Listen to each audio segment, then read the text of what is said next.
අයබෝවන් ළමයි දැන් ඉන්නේ අපි අපේ lesson 1 එකේ 12 වෙනි එපිසෝඩ් එකට ඇවිල්ලා. දැන් මේකෙන් අපි lesson 1 එකේ මූලිකව අපි කතා කරනවා ළමයි 1.1 යටතේ කියන්නේ විෂම 1 යටතේ ආර්ථික විද්‍යාව හැඳින්වීම මූලික ආර්ථික සංකල්ප පිළිබඳව කොටසයි කතා කරන්නේ.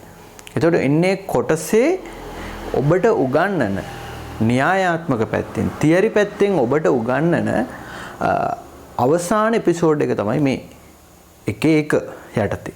එතකොට 12 වෙනි එපිසෝඩ් එකෙන් පස්සේ ඊළඟ 13 වෙනි එපිසෝඩ් එකට ගියාම මේ 12 වෙනි එපිසෝඩ් එකට එනකන් කොටස සම්පූර්ණ සමරි කරනවා. නැවත වතාව මම මේ කොටස සියල්ල මතක් කරනවා. ආවර්ජනයක් කරනවා. ඒකෙන් පස්සේ 14 වෙනි එපිසෝඩ් එකෙන් මේ කොටසට අදාළ පේපර් එක සාකච්ඡා කරනවා. ඒතර උතනින් තමයි 1.1 අවසාන වෙන්නේ. right එහෙනම් අපි දැන් කතා කරමු 12 වෙනි එපිසෝඩ් එක. 12 වෙනි එපිසෝඩ් එකෙන් කතා කරන්නේ විද්‍යාවක් කියන්නේ මොකක්ද? ආර්ථික විද්‍යාව මොන විද්‍යාවක්ද? ආර්ථික විද්‍යාව අනිකුත් විද්‍යාවන්ගෙන් වෙනස් වෙන්නේ කොහොමද? අපි අහලා තියෙනවා ආර්ථික විද්‍යාව මොන විද්‍යාවද? සමාජීය විද්‍යාවක් කියලා. එහෙනම් අපි කතා කරන්න යන්නේ ආර්ථික විද්‍යාව සමාජීය විද්‍යාවක් කියන්නේ මොකක්ද? මොකක් නිසාද? ආර්ථික විද්‍යාව සමාජීය විද්‍යාවක් කියන්නේ මොකක් නිසාද? එහෙම නැත්නම් ආර්ථික විද්‍යාව සමාජීය විද්‍යාවන්ගේ රැජින කියලා තියෙනවා. මෙන්න මේ පිළිබඳ හැදෑරීමක් කරන්න යන්න. එහෙනම් පළවෙනියටම ඔබ කරන්න ඕනි අපේ නෝට් එක මුලින්ම ඩවුන්ලෝඩ් කරලා print out එකක් ගන්න. එහෙනම් ඔබ යන්න ඕනි මුලින්ම app එකට.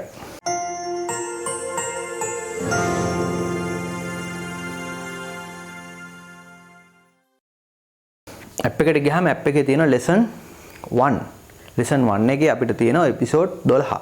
12 වෙනි episode එකේ කතා කරන PDF කරපු ටියුට් එක තියෙනවා. මම හිතන්නේ එක පිටුවයි ඇත්තේ. පොඩි කොටසක් තියෙන සාකච්ඡා කරන්න. එතකොට ඒක ඩවුන්ලෝඩ් කරලා print out එක අතට අරගන්න. ඒක අතට අරගෙන ඉවර වෙලා ඔබ මොකද්ද මේ කොටස ඉගෙන ගන්න ලෑස්ති වෙන්න. right. එහෙනම් මම දැන් කතා කරන්න යන්නේ ළමයි මොකක් ගැනද? විද්‍යාවක් ගැන. right. එහෙනම් බලමු බෝඩ් එක දිහා. right. ළමයි මට ඔයා කියන්න විද්‍යාවක් කියලා කියන්නේ මොකක්ද? විද්‍යාවක් කියලා කියන්නේ මොකක්ද? සාමාන්‍යයෙන් ළමයි අපි විද්‍යාවක් කියලා කියද්දි කතා කරන්නේ විද්‍යාත්මක ක්‍රමවේදය. මට ඒ වචනේ කියන්නේ මොකද්ද? විද්‍යාත්මක ක්‍රමවේදය. හරි? ඔප්පු කිරීම වලට පාවිච්චි කරනවා නම් යම්කිසි විෂයක්. අන්න ඒක අපි කියනවා විද්‍යාවක් කියලා. ඒතකොට සරලව මම නිර්වචනයක් ගන්නම්. මෙන්න බලන්න විද්‍යාවක් කියන්නේ මොකද්ද? විද්‍යාත්මක ක්‍රමය. මම මේක බෝඩ් එකට ගන්නම් නෝට් එකේ තියෙන එක. විද්‍යාත්මක ක්‍රමය සිය විග්‍රහ කිරීම සඳහා යොදා ගන්නා. විද්‍යාත්මක ක්‍රමය සිය විග්‍රහ කිරීම සඳහා යොදා ගන්නා ඕනෑම විෂයක් විද්‍යාවකි. එහෙනම් විද්‍යාවක් කියන්නේ මොකද්ද? දැන් සයන්ස් එකක් කියලා කියනවනේ. විද්‍යාව ගැන කතා කරද්දි මොකද්ද විද්‍යාවක් කියලා කියන්නේ? ළමයි මොන ක්‍රමයේද? බලන්න මොන ක්‍රමයේද? විද්‍යාත්මක ක්‍රමය. scientific method එක. විද්‍යාත්මක ක්‍රමය සිය විග්‍රහ කිරීම සඳහා යොදා ගන්නා ඕනෑම විෂයක් අපි කියන මොකක් කියලාද? විද්‍යාවක් කියලා. දැන් ඔයා අහලා ඇති විද්‍යාවන් මොනවද විද්‍යාවන්? ළමයි අහලා තියෙන ගොඩක් ඒවා. භෞතික විද්‍යාව, රසායන විද්‍යාව, භූගෝල විද්‍යාව, එහෙම නේද? ආර්ථික විද්‍යාව, දේශපාලන විද්‍යාව කියන වචනේ පිටිපස්සට එන ඒක ඉස්සරහින් තාමක් හරි විශේෂිත වචනයක් එක්ක විද්‍යාව කියලා එනවනේ නේ. හරි? අන්න ඒවා විද්‍යාවන් කියලා දන්නවා. වදන්න දේ. එහෙනම් මම මේකෙන් පැහැදිලි කරලා දෙන්නම්. එතකොට ආර්ථික විද්‍යාවේදී අපි යොදා ගන්න උපන්‍යාසයන් කියන්නේ මොනවද ළමයි? මූලික සිතා ගැනීම. ගොඩක් වෙලාවට අපි කතා කරන උපකල්පන. ප්‍රත්‍යක්ෂ මූල දත්ත හෝ තොරතුරු සමග සම්බන්ධ කරලා ඒව හරිද වැරදිද කියලා නිගමනය කරනවා.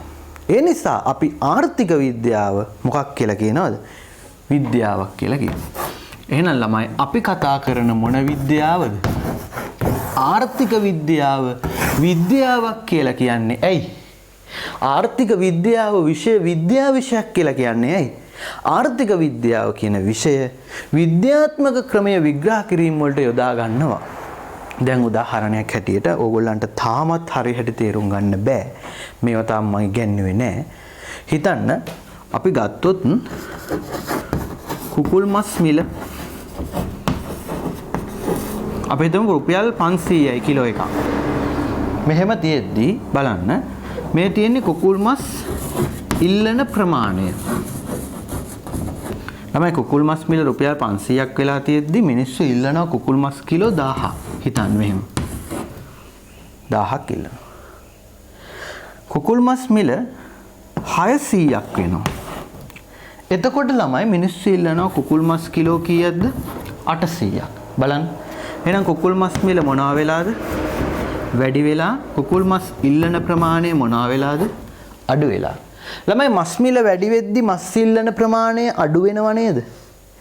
එහෙනම් මෙතන තියෙන්නේ මස් මිලයි මස් ඉල්ලුම් ප්‍රමාණයයි කියන්නේ අපි සලකා බලන භාණ්ඩයේ මිලයි සලකා බලන භාණ්ඩ ඉල්ලුම් ප්‍රමාණයයි.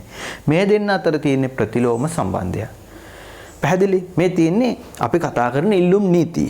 හැබැයි අපි මෙතනදී උපකල්පනය කරනවා. දැන් ඔයාම හිතලා බලන්න ප්‍රායෝගිකව වෙළඳපොලේ මස් මිල වැඩි වෙද්දි මිනිස්සු මස් ඉල්ලන ගාණ අඩු වෙනව නේද? එතනදී පළවෙනියට අපි උපකල්පනය කරන්න ඕනේ ළමයි වෙළඳපොලේ මේ න්‍යායක් ගොඩනගනවනේ අපිනේ නීතිය. වෙළඳපොලේ මස් මිල විතරයි ළමයි වැඩි වෙන්නේ.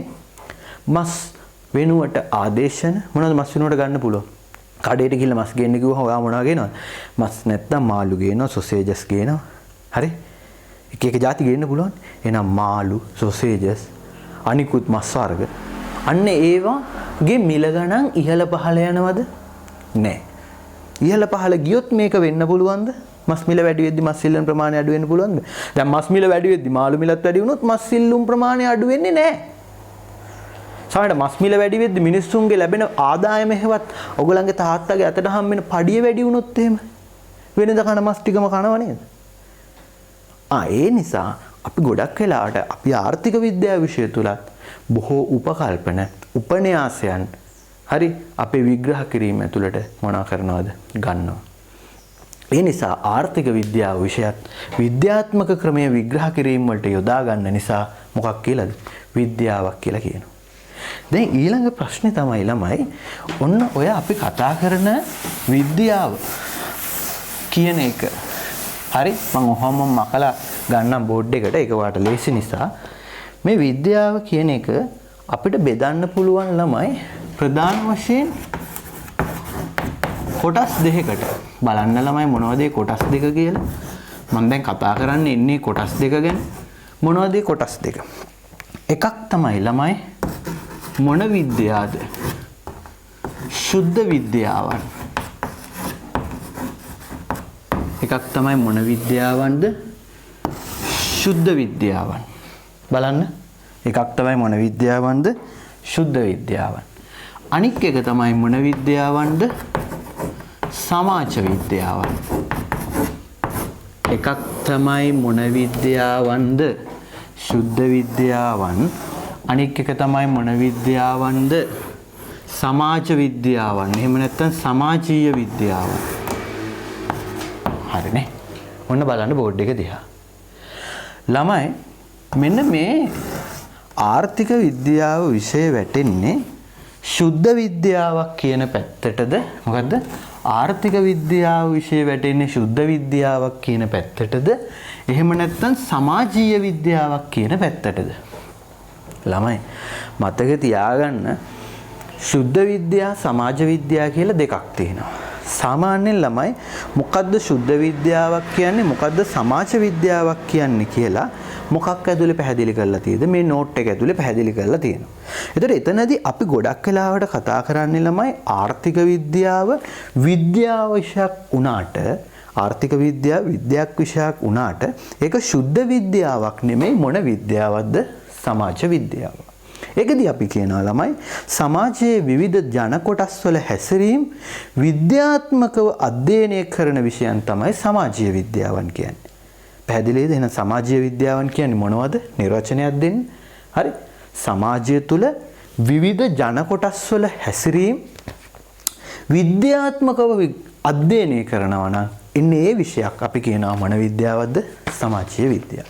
හැබැයි ළමයි මතක තියාගන්න ආර්ථික විද්‍යාව ඇතුලේ සමාජයේ යම් යම් අංශ යම් යම් ශේෂ්ත්‍ර අවබෝධ කරගන්න අවශ්‍ය ශිල්ප ක්‍රම මූලධර්ම බිහි කරගෙන තියෙන නිසා දැන් ගොඩක් වෙලාවට අපි ඉල්ලුම ගැන කතා කරමු, සැපයුම ගැන කතා කරමු, ආදායම ගැන කතා කරමු. අන්න ඒව ගැන අවබෝධ කරගන්න අපි යම් යම් සංකල්ප මේක ඇතුලේ ගොඩනගාගෙන තියෙනවානේ. අන්න ඒ නිසා අපිට ආර්ථික විද්‍යාවත් මොන විද්‍යාවක්ද? සමාජීය විද්‍යාවක් කියන්න පුළුවන්. ළමයි මොනවද සුද්ධ විද්‍යාව කියන්නේ?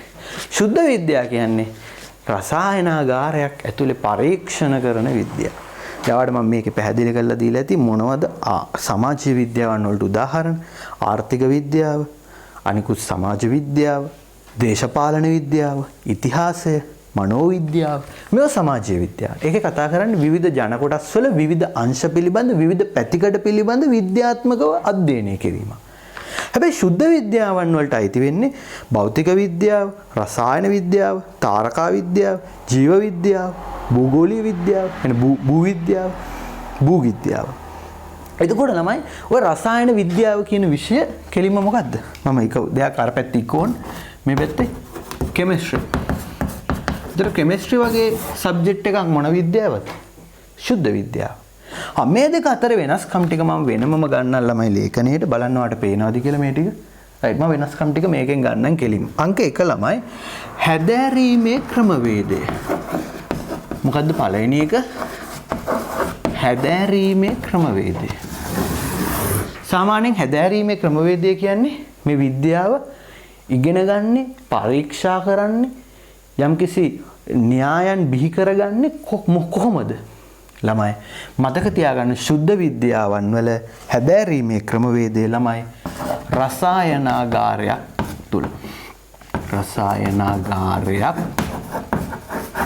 තුල සාමාන්‍යයෙන් අපි කියන සුද්ධ විද්‍යාවන් රසායන විද්‍යාව, භෞතික විද්‍යාව, ජීව විද්‍යාව වගේ දේවල් තියෙනවානේ. අන්න ඒවා ළමයි ගොඩක් වෙලාවට මේ විෂයන් ඇතුලේ තියෙන පරීක්ෂණ වගේ දේවල් කරන්නේ මොකක්ද? රසායනාගාරයක් තුල. එහෙනම් මේක අපිට ඕනනම් රසායනාගාර විද්‍යාවක් විදිහටත් මේ සුද්ධ විද්‍යාව කියන එක හඳුන්වන්න පුළුවන්.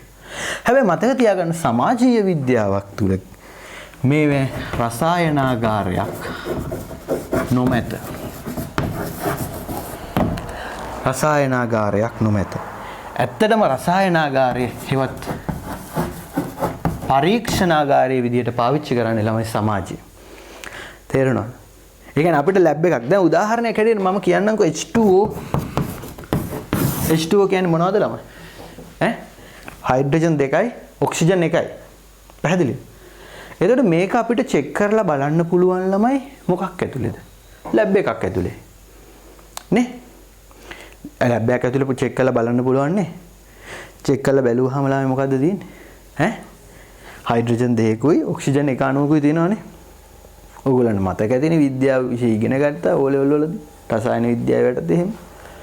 හරි. ළමයි මේක තමයි සුද්ධ විද්‍යාව කියන්නේ. මේ සුද්ධ විද්‍යාව රසායනාගාරයක් ඇතුලේ මොනවා කරන්න පුළුවන්ද? පරීක්ෂා කරලා බලන්න පුළුවන්. හැබැයි මේ සමාජීය විද්‍යාවන් රසායනාගාරයක් නැහැ. ඒගොල්ලෝ රසායනාගාරයේ ලැබ් එක විදිහට පාවිච්චි කරන්නේ මොකද්ද? සමාජ ක්‍රමය. සමාජය. පැහැදිලිද? එතකොට මම ඔයාලට මෙන්න මෙහෙම කියන්නම් ළමයි. දෙවෙනි වෙනසෙන් පස්සේ ඕක තවදුරටත් සාකච්ඡා කරන්න. දෙවෙනි වෙනස්කම විචල්යන් පාලනය කිරීමේ හැකියාව. මම මේක ගන්න. දෙවෙනි එක මොකද්ද? විචල්යන් පාලනය කිරීමේ හැකියාව. විචල්යන් පාලනය කිරීමේ හැකියාව. සාමාන්‍ය විචල්යන් කියන්නේ අනිකුත් සාධක මේක ඇතුලේ තියෙන. ඒවා පාලනය කිරීමේ හැකියාව සුද්ධ විද්‍යාවන් වල තම අභිමතය පරිදි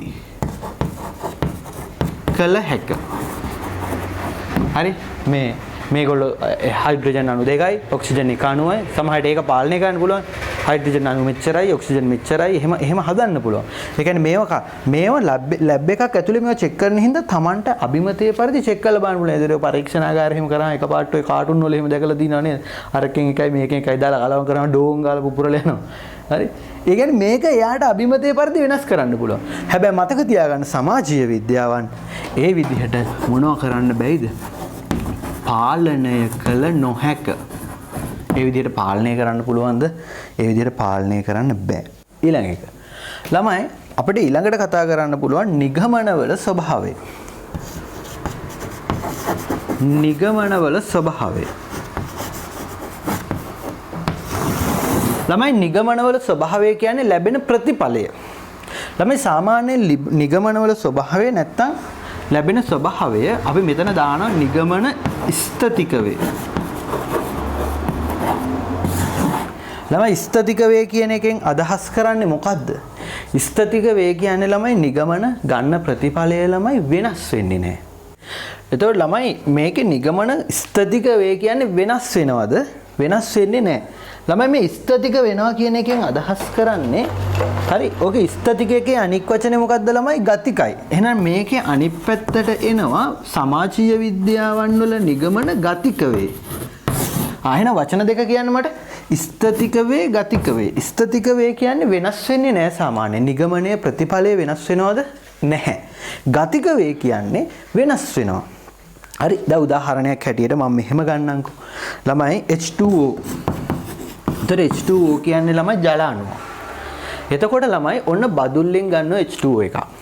අරගෙන ලැබ් එකට ගිහලා චෙක් කරාම මොකද්ද? ඒ කියන්නේ බදුල්ලෙන් ජල අණුවක් ගත්තොත් ඒකේ මොකද්ද ලැබ් එකට ගිහලා චෙක් කරාම ඒකේ තියෙන්නේ H2O H2යි O එකයි නේ. බණ්ඩාර වලින් ගත්තත් H2යි O එකයි. අනුරාධපුරෙන් ගත්තත් H2යි O එකයි. නුවරින් ගත්තත් H2යි O එකයි. මේ ළමයි මේ සුද්ධ විද්‍යාවන් ඇතුළේදී ඒගොල්ලන්ගේ ගන්න නිගමනය නැත්තම් ප්‍රතිඵලය හරි ලංකාවේ කොතන වුණත් හරි ජල අණුවක් නම් ඒක ඇතුලේ තියෙන අණු හයිඩ්‍රජන් අණු දෙකයි ඔක්සිජන් එක අණුවයි. ඒක වෙනස් වෙන්නේ නැහැ කොහෙවත්ම. ලෝකේ කොතනක වුණත් ඒක එච්චරයි. හැබැයි මතක තියාගන්න ළමයි මේ අපි කතා කරන සමාජීය විද්‍යාවන් වල නිගමන ගතිකයි කියන්නේ වෙනස් වෙනවා. දැන් උදාහරණය මොකද්ද? අපි ගත්තේ මස් මිල නේද? මස් මිල මොනවා වෙද්දිද? ඉහළ යද්දී මස් මොන ප්‍රමාණයද? ඉල්ලුම් ප්‍රමාණය මොනවා වෙනවද? පහළ යනවා.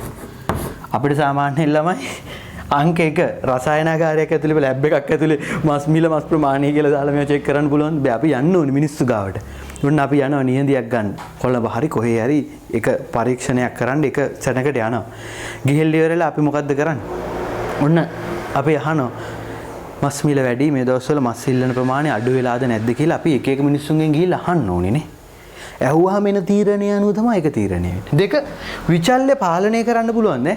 අපිට විචල්්‍ය පාලනය කරන්න බෑ. අපි න්‍යාය ගොඩනගද්දී අපි කියනවා අර මිල ස්ථාවරයි මේ මිල ස්ථාවරයි කියලා. නමුත් අපිට කියන්න පුළුවන් මස් මිල වැඩි වෙනකොට අනිත් මිල වැඩි අඩු කරන්න එපා කියලා. බෑ. ලැබ් එක ඇතුලේ නම් ඔක අනික්ක වෙනස් කරලා අපිට ගන්නට ඕන විදිහට පාලනය කරන්න පුළුවන්. හැබැයි ඊළඟට නිගමන ස්වභාවය ගතිකයි කියන්නේ ළමයි සමහර විට කොළඹ මිනිස්සු මස් මිල වැඩි වෙද්දී මස් ඉල්ලුම් ප්‍රමාණය අඩු කරද්දී සමහරට අනුරාධපුරේ පොළොන්නරුවේ යාපනයේ වගේ පැත්තට යනකොට මේක වෙනස් වෙන්න පුළුවන්. අපිට කියන්න පුළුවන් 100%. බෑ. ගතිකයි කියන්නේ.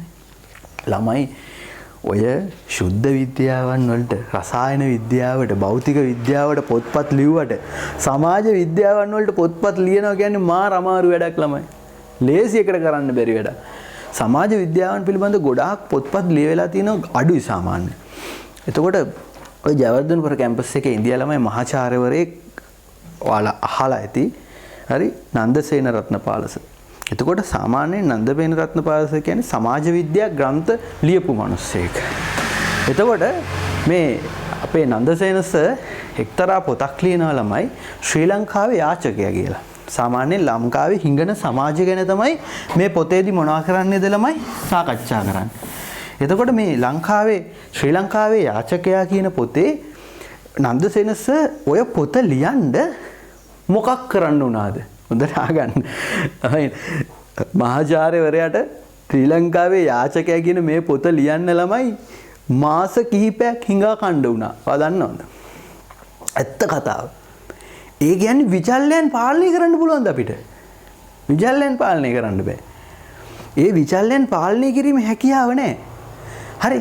එතකොට මහාචාර්යවරයා ඒ දවස්වල හරි එතකොට මම හිතන්නේ මේ කැම්පස් එකේම මොනවා හරි උමනාවකට එතනින් රට යනවා හරි කියලා එතනින්ම මේ මාස 3කට 6කට වගේ කාලයකට ඉන්නේ නැතුව ඒ කාල සීමාව තුළ ඒ විජේරාම කිට්ටුවම ජයවර්ධනපුර කැම්පස් එක ගාව පාරේ හිඟා කාලා තියෙන මේ පොත ලියන්න.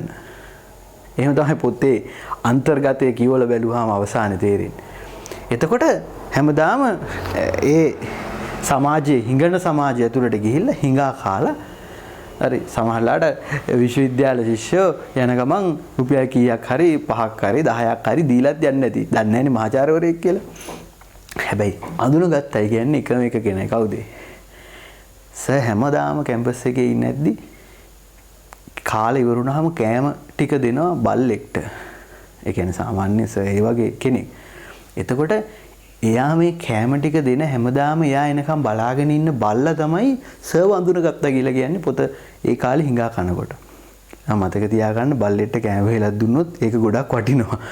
හරි මිනිස්සෙන්ට කොච්චර කන්න බොන්න දීලා ඉගෙනුවත් ඒ මිනිසුන්ට අඳුර ගන්න බෑ.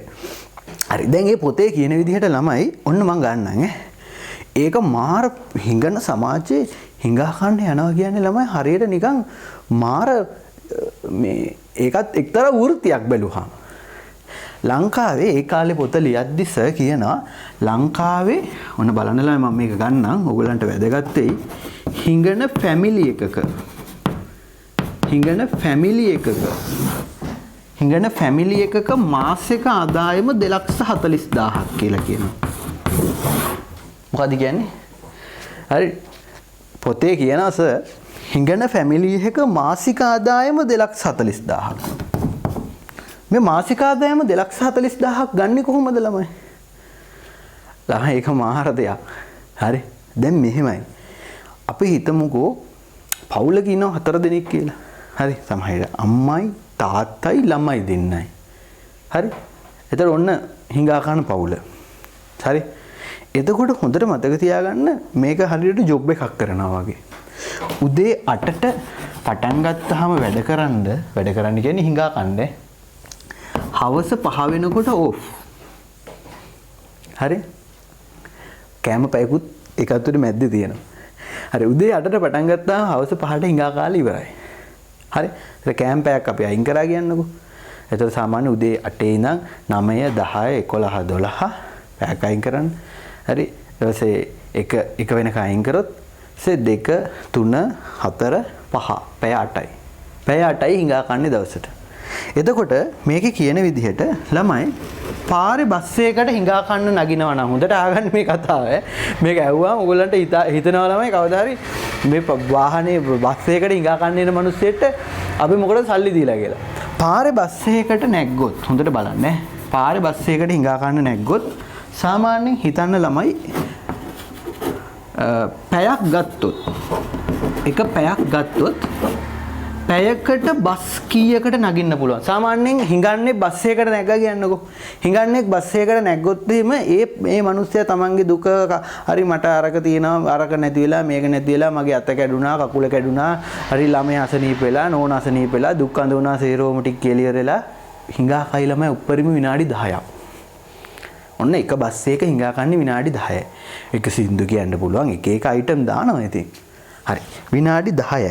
එතකොට විනාඩි 10 නම් ළමයි පැයකට විනාඩි 60යිනේ. එහෙනම් පැයකට හිඟන්න කොච්චරක් බස් වලට නගීද හිඟා කන්න? සාමාන්‍යයෙන් පැයකට විනාඩි 10යි නම් බස් එකට නගින්න බහින්න සේරමත් එක්ක ගත්තොත් පැයකට බස් 6කට නගිනවා කියන්නේ. හරි අපි 6 අයින් කරමු. නැගලා බහින්න තව වෙලාවක් යනවනේ. පැයකට බස් 5කට නගිනවා හිඟන්න. දෙවට අහන්න. හරි එක බස් එකකට නැග්ගහම සාමාන්‍යයෙන් එක බස් එකකින් කොච්චරක් හම්බ වෙයිද ළමයි හිඟන්නට? එක ටිප් එකක් ගිහිල්ලා එක බස් එකක නැගලා බහැලා ඊළඟ හෝල්ට් එකෙන් නැග්ගා හිඟා කෑවා ඊළඟ හෝල්ට් එකකින් දෙකකින් බැස්සා. එක බස් එකක සානෙන් දැන් ළමයි ඕක දැකපු ගමන් කෙල්ලෝ එහෙම දැකපු ගමන් අනේ පව්වේ මිනිස්සයා කියලා තියෙන්නේ රුපියල් 200 නම් 100ක් දික් කරනවා. සමහර ගෑනු එහෙම ඉන්නවා ළමයි රුපියල් 100 200 ගිහිල්ලා දෙනවා දැක්ක ගමන් අර මිනිස්සයා දැක්ක ගමන් දුක හිතිලා. ළමයි අපි දන්නවා ඇත්ත කතාව. සාමාන්‍යයෙන් බස් එකක හිඟා කණ්ඩ આવුත් එහෙම අඩුම තරමේ අද වෙනකොට රුපියල් 20ක්වත් දෙන්න ඕනේ. දැන් අඩුම භාවිත මුදල් කොලේ වෙලා තියෙන්නේ මේ වෙනකොට රුපියල් 20නේ. කාසි එහෙම දුන්නාට ගන්නෙත් නෑ හිඟන්න මාර රෙස්පෙක්ට් දැන්. හරි අපි හිතමුකෝ පැයකට එක බස් එකකින් එයාට ලැබෙන සාමාන්‍ය ආදායම රුපියල් 50යි. මොන බලන්න මෙතනට අල්ලන්න. හරි එක පැයකට බස් 5 ගානේ එක බස් එකකින් රුපියල් 50යිනේ. එහෙනම් එක බස් එකකින් රුපියල් 50 ගානේ බස් 5කට පැයකට නගිනවා නම් පැයකට යාගේ ආදායම කොච්චරද? පැයකට යාගේ ආදායම රුපියල් කීයද? 250යි. දවසට පැයක් කීයක් හිඟා කනවද ළමයි? උදේ 8ට පටන් ගත්තාම හවස 5 වෙනකන් කෑමට පැයක් කැරියාම අර ඔෆිස් ටයිම් එකේ අපි ජොබ් එකක් කරන මිනිස්සු පැයක් අතහැරියා වගේ තමයි. එහෙනම් බලන්න. පැය කීයක්ද? පැයකට 250 ගානේ දවසට පැය කීයද? 8ක්. හිඟා කෑවොත් දවසක ආදායම කීයක් එයිද? දවසක ආදායම ළමයි 250 වැඩි කිරීම 8 කීයද? 250 වැඩි කිරීම 8 කීයද? රුපියල් 2000. රුපියල් කීයද? 2000. දවසක ආදායම රුපියල් 2000 නම් මාසෙට දවස් කීයක් හිඟා කනවද? මාසෙට දවස් කීයක් හිඟා කනවද? 2000 වැඩි කිරීම කීයද? 30යි. එහෙනම් ළමයි 30 වැඩි කිරීම 2000 කියන්නේ සුද්ධ ලාභ හිඟා කෑමෙන් ලබන සුද්ධ ලාභය මාසෙකට හිඟා කන එක මිනිහෙක් රුපියල් 60000ක් normally ඒ බස් එකකින් 50ක් හම්බෙනවා කියලා හිතලා. ආහනේ බස් එකකින් 100 200 සමහරවට 300 වෙන මිනිස්සු ඉන්නවනේ. එතකොට හිඟන ෆැමිලි එකක් කියන්නේ පවුලේ කී දෙනයිද? 4 දෙනයි. කොහොමද 240000ක් හැදෙන්නේ? එක්කෙනෙක් 60000 ගානේ 4 දෙනාම 60000 වැඩි කිරීම 4 කීයද? 240000යි. එහෙනම් දැම්ම ඉගෙන ගන්න වෙනවත්තල හිඟා කෑවන. මොකද වෙන්නේ? දෙහිඳ මතක තියාගන්න ළමයි. මේක දුෂ්කර කාර්යයක්. හරි. මහාචාර්යවරයාට හිඟන සමාජය ගැන පොත ලියන්න මහා පාරේ හිඟා කන්න උනා. ඊට පස්සේ ඒකේ තියෙනවා ළමයි BMW වල Benz වල ඇවිල්ලා හිඟා කන්න බහින හිඟන්න ඉන්නවා. උදේ පාන්දර 5ට විතර ඇවිල්ලා V8 එකක ඇවිල්ලා හිඟන්න 3 දෙනෙක් විතර දාලා බිස්නස් කරලා එහෙම බිස්නස් එකට හිඟා ගෑමක් කොළඹ තියෙන්නේ.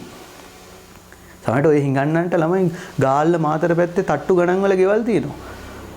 මතක තියාගන්න එහෙනම් මෙන්න මේ කියන සමාජීය විද්‍යාවන් වල නිගමන ගතික වේ. අපිට ලැබ් එකක් ඇතුලේ මේක චෙක් කරලා කියන්න පුළුවන්ද? බෑ. පැහැදිලි? right. එහෙනම් ඊළඟ කරුණට යන්න. මොකක්ද ඊළඟ කරුණ බලන්න? බලන්න මොකක්ද ඊළඟ කරුණ?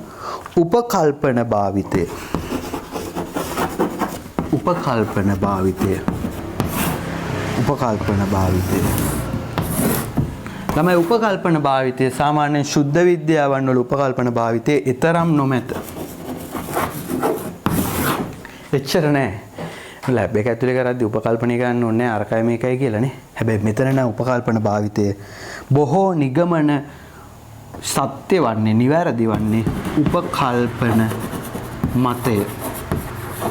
දැන් අපි අර ඉල්ලුම් නීතිය ගැන කතා කරද්දී මස් මිල වැඩි වෙද්දී අනිකුත් මාළු අනික් ආදේශන භාණ්ඩ වල මිල ගණන් වැඩි අඩු වෙනවද නෑ. එහෙම කියලා උපකල්පනය කරොත් තමයි මේක මොනවා වෙන්නේද? සාර්ථක වෙන්නේ.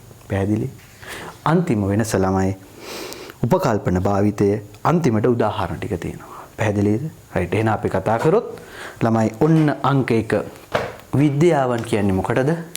විද්‍යාත්මක ක්‍රමය තම කියන්නේ විද්‍යාවක් කියන්නේ මොකටද? විද්‍යාත්මක ක්‍රමය තම විග්‍රහ කිරීම සඳහා යොදා ගන්නා ඕනෑම විෂයක් විද්‍යාවක්. විද්‍යාවන් ප්‍රධාන වශයෙන් අපිට දෙකකට බෙදන්න පුළුවන්. එකක් තමයි ශුද්ධ විද්‍යාවයි සමාජ විද්‍යාව. ආර්ථික විද්‍යාව විද්‍යාවක් විදිහට කතා කරන්නේ. ඒ ආර්ථික විද්‍යාවට විද්‍යාවක් කියන්නේ. ආර්ථික විද්‍යාව තුළ කතා කරන්නේ සමාජය තුළ යම් යම් විවිධ ජන කොටස් වල ආර්ථිකමය පැතිකඩ පිළිබඳ විග්‍රහ කිරීමක්, අධ්‍යයනය කිරීමක් කරන්නේ. එහෙනම් ඇත්තටම විද්‍යාත්මක ක්‍රමයක් ඇසුරෙන් අපි ඒ පිළිබඳ අධ්‍යයනයක් කරන්නේ. ඒ නිසා ආර්ථික විද්‍යාව. හැබැයි විද්‍යාවන් දෙකක් තියෙනවා. ශුද්ධ විද්‍යාව, සමාජීය විද්‍යාව කියලා. ශුද්ධ විද්‍යාවන් කියන්නේ ලැබ් එකක් ඇතුලේ චෙක් කරන්න පුළුවන් රසායනාගාර විද්‍යාවන් වලට. සමාජීය විද්‍යාවන් කියන්නේ රසායනාගාරයක කරන්න බැරි බාහිර සමාජයත් එක්ක ගැටෙන දේශපාලන විද්‍යාව, ඉතිහාසය. හරි. මේ ආර්ථික විද්‍යාව, ඔන්නෝ තමයි සමාජ විද්‍යාව. අපි වෙනස්කම් කතා කරා බලන්න. හැදෑරීමේ ක්‍රමවේදයේ ශුද්ධ විද්‍යාවන් රසායනාගාරයක් ඇතුලේ හදාරන්නේ. හැබැයි සමාජීය විද්‍යාවන් ලැබ් එක ඇතුලේ හදාරන්න බෑ. ළමයි සමාජ ක්‍රමය තමයි සමාජීය විද්‍යාවන් වල මොන පරීක්ෂණාගාරයද? ඒගොල්ලන්ගේ පරීක්ෂණාගාරය. එහෙනම් සමාජීය විද්‍යාවන් වල පරීක්ෂණාගාරය කියන්නේ සමාජය. ඊළඟට විචල්යන් පාලනය තමන්ගේ අභිමතයේ පරිදි ශුද්ධ විද්‍යාවල පාලනය කරන්න පුළුවන් වුණාට සමාජීය විද්‍යාවන් වල එහෙම පාලනය කරන්න පුළුවන්ද? බෑ. නිගමනවල ස්වභාවය නිගමන ස්ථතිකයි. ඒක වෙනස් වෙන්නේ නැහැ. H2O කියන එක ජල අණුවක් කියන එක ගත්තොත් ළමයි ලංකාවේ ඕනිම තැනක H2O H2යි O1යි තමයි හැමතැනම වෙනස් වෙන්නේ. හැබැයි නිගමන ගතිකයි කියන්නේ ළමයි එක එක තැන් වලින් එක එක තැන් වලට යද්දී සමාජීය විද්‍යාවන් වල දෙන නිගමන වෙනස් වෙනවා. උපකල්පන භාවිතය මේකේ උපකල්පන භාවිතයක් නෑ. නමුත් අරක උපකල්පන පාවිච්චි කරන තරමට තමයි ඒවේ පුරෝකථනයන් නිවැරදි වෙන්නේ. පැහැදිලි? එහෙනම් ලංකාවේ අපි කතා කරන ආර්ථික විද්‍යාව අපිට ඉගෙන ගන්න තියෙන ආර්ථික විද්‍යාව මොන විද්‍යාවක්ද ළමයි? සමාජීය විද්‍යාව. සමාජීය විද්‍යාවන්ගේ රැජින මොකක් කියලාද කියන්නේ? ආර්ථික විද්‍යාව. ආර්ථික විද්‍යාව යනු සමාජීය විද්‍යාවකි. මිනිසාගේ ජීවිතය තුළ විවිධ පැතිකඩවල් අධ්‍යයනය කිරීම සමාජීය විද්‍යාවන්ගේ කාර්යභාරයයි. ආර්ථික විද්‍යාව මගින් මිනිසාගේ මොන හැසිරීමද? ආර්ථිකමය හැසිරීම අධ්‍යයනය කරයි. පැහැදිලි? රයිට්. එහෙනම් අපි යමු නෝට් එකට. ළමයි එහෙනම් අපි සාකච්ඡා කරන්නේ 12 වෙනි එපිසෝඩ් එක. ඒ කියන්නේ පළවෙනි කොටසේ අපිට තියෙන අවසාන එපිසෝඩ් එක බලමු ඒකේ නෝට් එක. 12 වෙනි එපිසෝඩ් එක පිටු 1යි ළමයි තියෙන්නේ ආර්ථික විද්‍යාව සමාජීය විද්‍යාව කියලා. රයිට්. එහෙනම් ආර්ථික විද්‍යාව කියන්නේ මොකටද? බලමු අපි කියවලා ආර්ථික විද්‍යාව විද්‍යාවක්ද? මුලින්ම විද්‍යාත්මක ක්‍රමය සිය විග්‍රහ කිරීම සඳහා යොදා ගන්නා ඕනෑම විෂයක් විද්‍යාව. එහෙනම් විද්‍යාවක් කියන්නේ මොකද්ද? විද්‍යාත්මක ක්‍රමය සිය විග්‍රහ කිරීම සඳහා යොදා ගන්නා ඕනෑම විෂයක්. ආර්ථික විද්‍යාවේදී යොදා ගන්නා උපන්‍යාසයන් ඒ කියන්නේ අපි කතා කරන මේ මූලික සිතා ගැනීම, ඒ කියන්නේ උපකල්පන, ප්‍රත්‍යක්ෂ මූල දත්ත හෝ තොරතුරු සමග සම්බන්ධ කර හරිද වැරදිද යන්න නිගමනය කරයි. ආර්ථික විද්‍යාව තුළද මෙම ක්‍රමවේදය පවතින නිසා ආර්ථික විද්‍යාවත් අපි කියන මොකද්ද? විද්‍යාවකි. ආර්ථික විද්‍යාව මොන විද්‍යාවක කියනවද? සමාජීය විද්‍යාවක. රයිට්. සමාජීය විද්‍යාවක් කියන්නේ මතක තියාගන්න කියවමු ආර්ථික විද්‍යාව විද්‍යාවක් වුවද ඒ ශුද්ධ විද්‍යාවක් නොව සමාජ විද්‍යාවක්. එහෙනම් සමාජයේ විවිධ මම හයිලයිට් කරන සමාජයේ විවිධ දැන කොටස් වල හැසිරීම විද්‍යාත්මකව අධ්‍යයනය කරන විෂයන් සමාජීය විද්‍යාවන්. එහෙනම් විද්‍යාත්මකව අධ්‍යයනය කරනවලු සමාජයේ විවිධ දැන කොටස් වල හැසිරීම. ආර්ථික විද්‍යාව තුළද සමාජයේ යම් අංශ හෝ ශ්‍රේෂ්ඨ අවබෝධ කර ගැනීමට අවශ්‍ය ශිල්පක්‍රම, න්‍යාසයන්, සංකල්ප, මූලධර්ම බිහි කරගෙන තියෙන නිසා ආර්ථික විද්‍යාවත් මොන විද්‍යාවක්ද? සමාජීය විද්‍යාව. පැහැදිලි? ඒකට එතන යට තියෙනවා සමාජ විද්‍යාවන් සහ ශුද්ධ විද්‍යාවන් අතර වෙනස්කම් සාධකත් එක්ක දාලා මම සාධක ටික වෙනම පැත්තක හයිලයිට් කරගන්න ළමයි. එක හැදෑරීමේ ක්‍රමවේදය. ශුද්ධ විද්‍යාව රසායනාගාර විද්‍යාවක් කියන්නේ ලැබ් එකක් නැත්නම් රසායනාගාරයක් ඇතුලේ හදාරන්නේ. සමාජීය විද්‍යාව රසායනාගාරයක් නෑ, ලැබ් එකක් නෑ. සමාජ ක්‍රමය තමයි පරීක්ෂණාගාරය කියන්නේ. විචල්යන් පාලනය කිරීමේ හැකියාව ළමයි තමන්ගේ අභිමතයේ පරිදි පාලනය කරන්න පුළුවන්. සමාජ විද්‍යාවන් වල හිම පාලනය කරන්න බෑ. නිගමනවල ස්වභාවය නිගමන ස්ථතිකයි, අරකේ ගතිකයි. ස්ථතිකයි කියන්නේ ස්ථිරයි, වෙනස් වෙන්නේ නෑ. ගතිකයි කියන්නේ වෙනස් වෙනවා. පුරෝකථනයන් කිරීමේ හැකියාව ළමයි නිවැරදිව පුරෝකථනය කරන්න ලේසි ශුද්ධ විද්‍යාවන් වල, නමුත් සමාජීය විද්‍යාවන් වල අමාරුයි, වෙනස් වෙනවා. උපකල්පන භාවිතය ළමයි උපකල්පන භාවිතයක් ශුද්ධ විද්‍යාවන්ගේ නෑ. ඒවා ලැබ් එක ඇතුලේ ඕනි විදිහට කරන්න පුළුවන්. නමුත් සමාජ විද්‍යාවන් වල ගොඩක් උපකල්පන තියෙනවා. උදාහරණ තියෙනවා භෞතික විද්‍යාව, රසායන විද්‍යාව, තාරකා විද්‍යාව, ජීව විද්‍යාව, භූ විද්‍යාව. සමාජ විද්‍යාවන් වලට ආර්ථික විද්‍යාව, සමාජ විද්‍යාව, දේශපාලන විද්‍යාව, ඉතිහාසය, මනෝවිද්‍යාව. ළමයි එතන යට තියෙනවා ඒ කොටස හයිලයිට් කරන්න. ආර්ථික විද්‍යාව සමාජීය විද්‍යාවකි. මිනිසාගේ ජීවිතය තුළ විවිධ පැතිකඩවල් අධ්‍යයනය කිරීම සමාජීය විද්‍යාවන්ගේ කාර්යයයි. ආර්ථික විද්‍යාව මගින් මිනිසාගේ ආර්ථික හැසිරීම මොනවා කරයිද? අධ්‍යයනය කරයි. රයිට්. එහෙනම් 12 වෙනි එපිසෝඩ් එක අවසానයි. ළමයි අපි ඊළඟට යමු සමරියට මේකට අදාළ